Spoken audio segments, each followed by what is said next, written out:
આજે ઓપીડીમાં એક પેશન્ટ હતું કે જેમને ઉપરની ડાપણ દાંતમાં દુખાવો હતો, તો એમને મેં ચેક કરી અને ડાપણ દાંત કાઢવાનું સજેસ્ટ કર્યું. તો એમનો પહેલો ક્વેશ્ચન એ હતો કે ઉપરની દાંત કઢાવવાથી આંખની નસ તો નહીં ખેંચાઈ જાય ને? તો ઘણા લોકો અમને આવા ક્વેશ્ચન કરતા હોય છે. તો શું આ સાચું છે? ના, આ ગેરમાન્યતા છે. કેમ એ આજે આપણે સમજીએ. આ એક ડાયાગ્રામેટિક ઇમેજ છે કે જેમાં ઉપરની નસ છે જે પેટાનસ અથવા તો ફાઇબર દ્વારા ઉપરના દાંતને સપ્લાય કરે છે. જ્યારે કોઈ પણ ડેન્ટિસ્ટ દાંત કાઢવા માટે, દાંતમાં દુખાવો ના થાય એના માટે એનેસ્થેસિયા આપે છે અથવા તો ખોટું કરે છે, તો ત્યારે આટલા ભાગમાં જનરલી ખોટું કરે છે.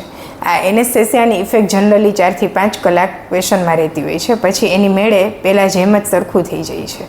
તો તમે જુઓ છો કે અહીંયા જે ખોટો કરવાનો પાર્ટ છે કે જે આપણે દાંતની ઉપરના ફાઇબરમાં છે અને આંખ વચ્ચે ઘણો બધો ડિસ્ટન્સ છે.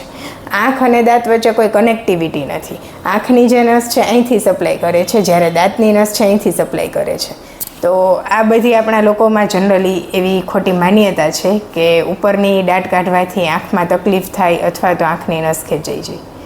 અમે અમારી પ્રેક્ટિસમાં, અમારી હોસ્પિટલમાં અથવા તો બીજા કોઈ પણ ડૉક્ટર દ્વારા ક્યારેય પણ એવું સાંભળ્યું નથી અથવા તો કોઈ પણ પેશન્ટમાં જોયેલું નથી કે જેની ડાપણ દાંત કાઢવાથી એને આંખમાં કોઈ પણ જાતની કાંઈ તકલીફ થઈ હોય.